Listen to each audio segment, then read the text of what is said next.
Hey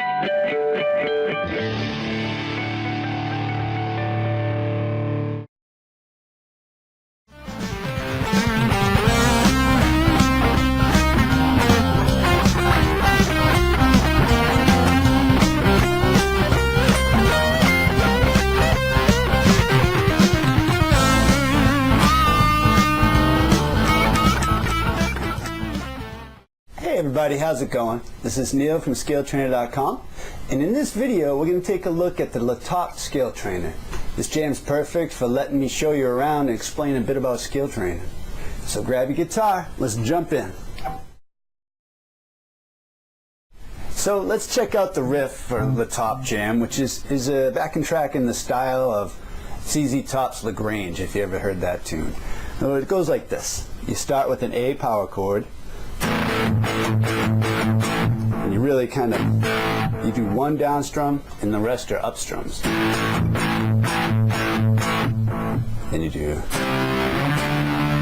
C power chord, so C5 to G power chord, 5/7. So.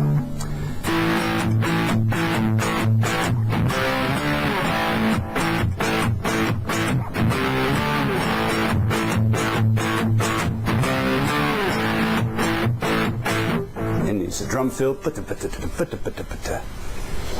then we're going to switch to the C power chord. They modulate up minor third, so C strum and everything. But in this case, we're going to go to D sharp major or D sharp power chord. But really, it should be considered E flat, because that's a minor third of C. And then we'll go to F. That's it.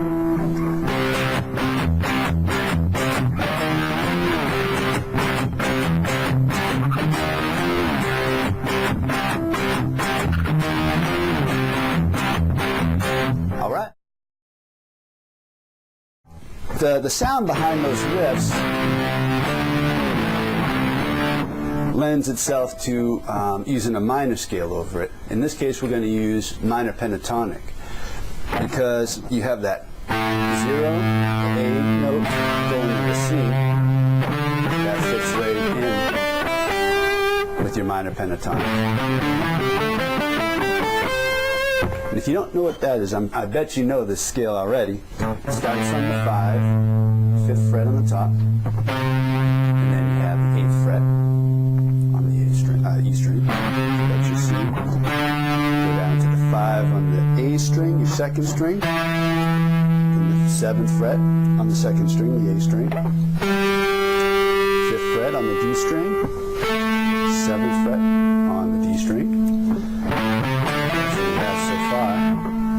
Do it again. 5 on the G string, 7 to the G string, 5 on the B string, 7 or 8, sorry, on the B string, 5 on the E string, 8 on the E string. So the whole thing is like this.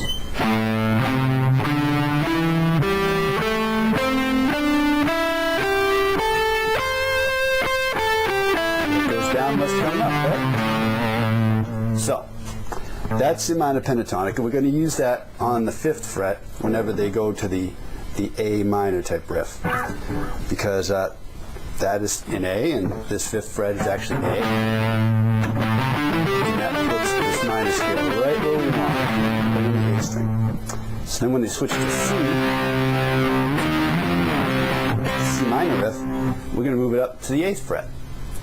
You know, this is kind of how you start when you're soloing using 2 scales. You just move the whole shape. So now you have an 8 and 11, 8, 10, 8, 10, 8, 10, 8, 11, 8, 11. So it's that same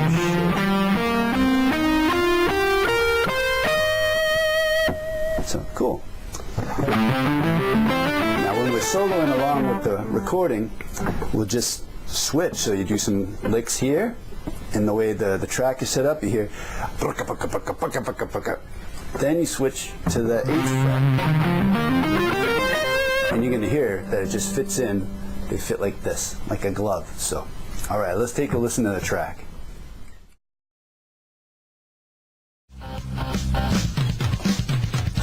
All right, so this is the A minor part here. I'll play the A minor scale.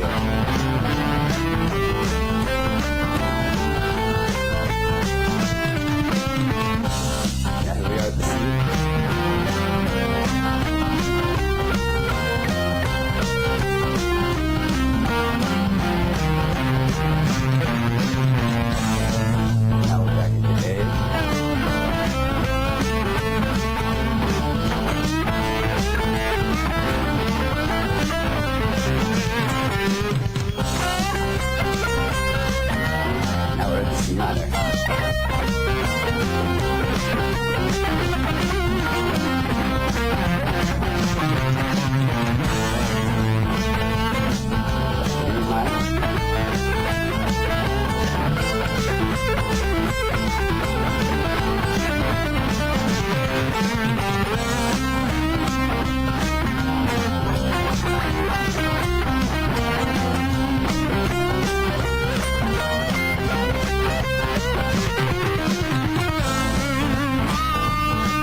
Anyway, you just keep jamming and jamming and jamming. Alright, so that's one way that you can solo over the top jam, which is simply taking the same shape and moving them up the neck. In this exercise, we're going to stay in the same spot on the neck and change the fingering of the second scale as the chord changes. So the first one we're going to do is going to stay as A minor pentatonic. So we'll just play A minor pentatonic over the first half. And over the second half, we'll still play C minor pentatonic, but we're going to change the fingering.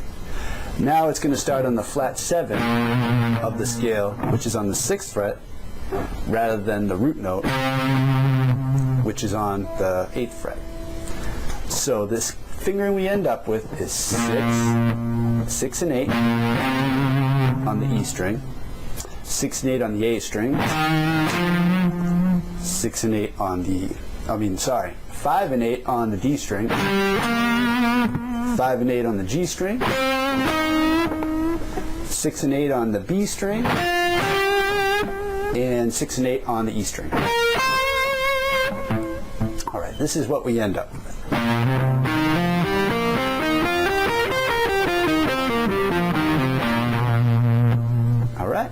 So for a lot of us, that's an unfamiliar shape. It's the one that's behind the shape everybody knows. So all the licks are going to be in a different spot. It's going to be a little strange, finding the licks that we know, but I think you probably come up with some other licks that you don't know, and that's the exciting part, right? Find your own voice. So one technique I like to use to make it a little bit easier to get the sound of a new scale into your ear is create a repeating pattern or a motif in one scale, and then when it changes, try to alter that shape to match the new scale, a new scale, a new chord. And you really start to hear the chord change in your solo. For instance, if we have the A minor riff, we could come up with a pattern like, one of those, do that, and then when it switches to the C, we could switch to take that same pattern and switch the fingerings to match the new scale.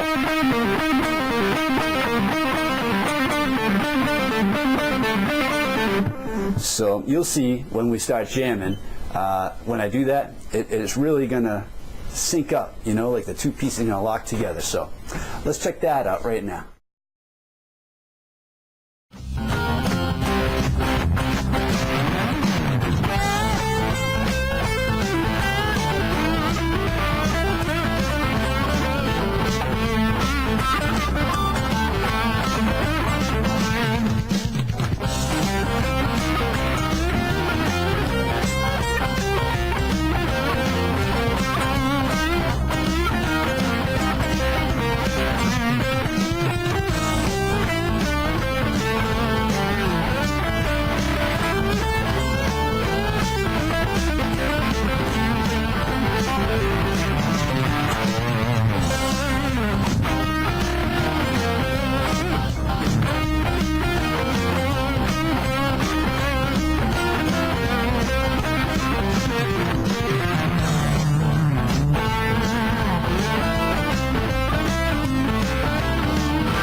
Alright, so there's two ways for you to start jamming over the top scale trainer.